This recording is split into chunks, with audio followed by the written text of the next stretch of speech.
Hello everyone and welcome to another video from the Tiny Menagerie. Today I thought we'd take a look at one of my favourite little fish, and one that I don't think you really see or hear very much about. And that is Danio choprai, better known as the Glowlight Danio. Not to be confused with Glowlight tetras, which are a completely different genus of fish, nor with glowfish, which are genetically modified cultivars of the zebra danio. The Glowlight danio is a beautiful, unmodified species that shows a spectacular range of colours in both males and females. They range from a base colour of green to yellow depending on the light level, and they have these splashes of orange and stripes of red and black and bars of grey on their flanks, and with a nice little bit of orange iridescence thrown in too. They really are a kaleidoscopic little fish. Sadly though, Glowlight Danios are a fish that you could really easily just walk straight past when they're in a fish shop, and this is because when they're stressed they tend to be very pale, very skittish, and it's not until you get them home and settled into their new tank that they really start to show their colours, and you can start to appreciate just how beautiful they really are.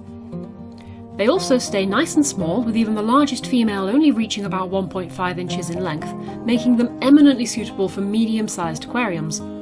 But what do they like to keep, and what kind of setup do they need?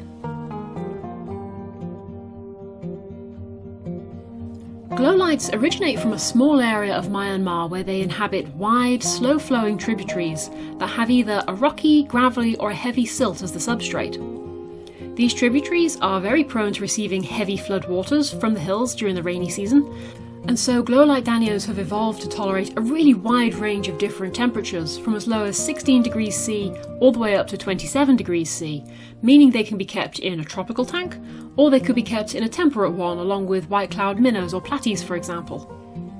They're also very tolerant of different tank setups, and they do well in either a heavily planted tank or a really quite sparsely furnished one, and it's really interesting to see how their colours change according to their environment.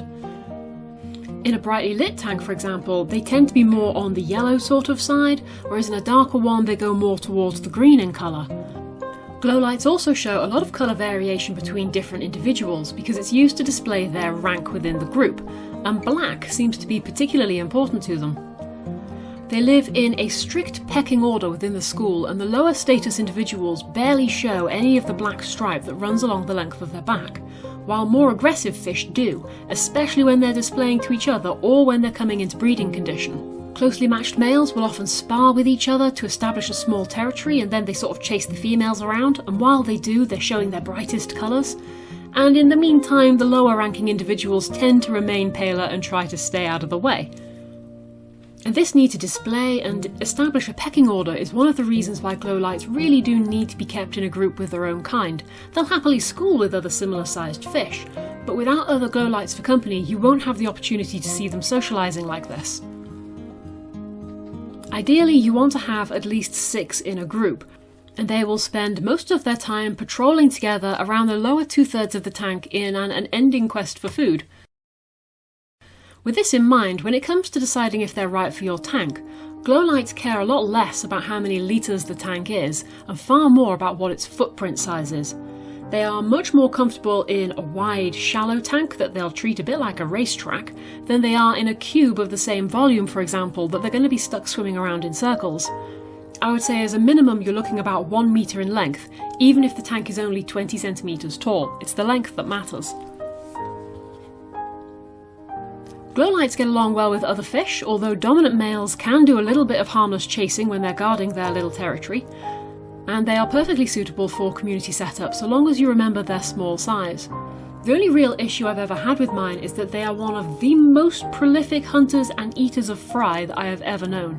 They are supremely fast and masterful at catching any free-swimming fry at all. Their upturned mouths are perfectly adapted for snatching prey from the water surface, which unfortunately is where fry usually like to be because that's where they can find the most infusoria. And then depending on your setup is whether or not this is going to be an issue for you. If, for example, you're keeping guppies or platies, for example, who have a tendency to overcrowd themselves, Glowlights could be an absolute dream. They will easily pick off any fry that come along. In my setup, for example, my Glowlights live with a pair of Apistogramma agassizii, and try as they might, this pair have never managed to raise a brood in this tank despite the sheer number of rocky caves that there are. and this is because the Glowlights are so fast, they dash in, snatch a fry, and they're gone again before the females had a chance to defend them. In this way, they can be very useful for stopping unwanted breeding. Apart from taking an awful lot of fry, I find Glowlights to be fairly easy to feed, if not particularly trusting. I find it can take up to a week for the fish to accept a food that they don't already know what it is, but once they do so, they will readily use that speed to hoover up all of the food you put in the tank, long before any other fish has even had a look in. Mine are particularly fond of Hikari micro pellets, and that's kind of their staple diet. Then they get added cyclops, bloodworm, mosquito larvae, and occasionally some brine shrimp thrown in as well. If you do have slower moving fish in your tank, just make sure they are getting their share.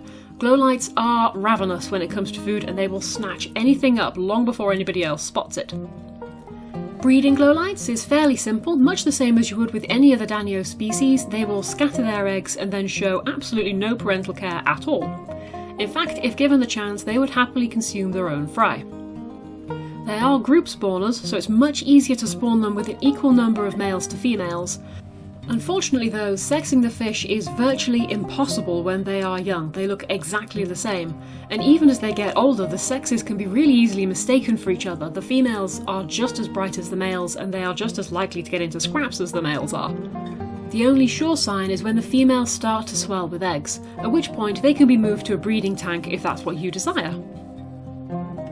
Glowlight Danios are fast, interesting fish who really liven up any tank. They're easy to care for and really quite hardy once they're established. And to me, they are certainly a contender to take the place of zebra Danios as the most popular dither fish. They are certainly well worth giving a go if you have the space in your tank for them. Anywho, I hope you've enjoyed this little video, and if you have, a like would be much appreciated. Happy fish keeping everyone, and I'll see you again soon. Bye bye!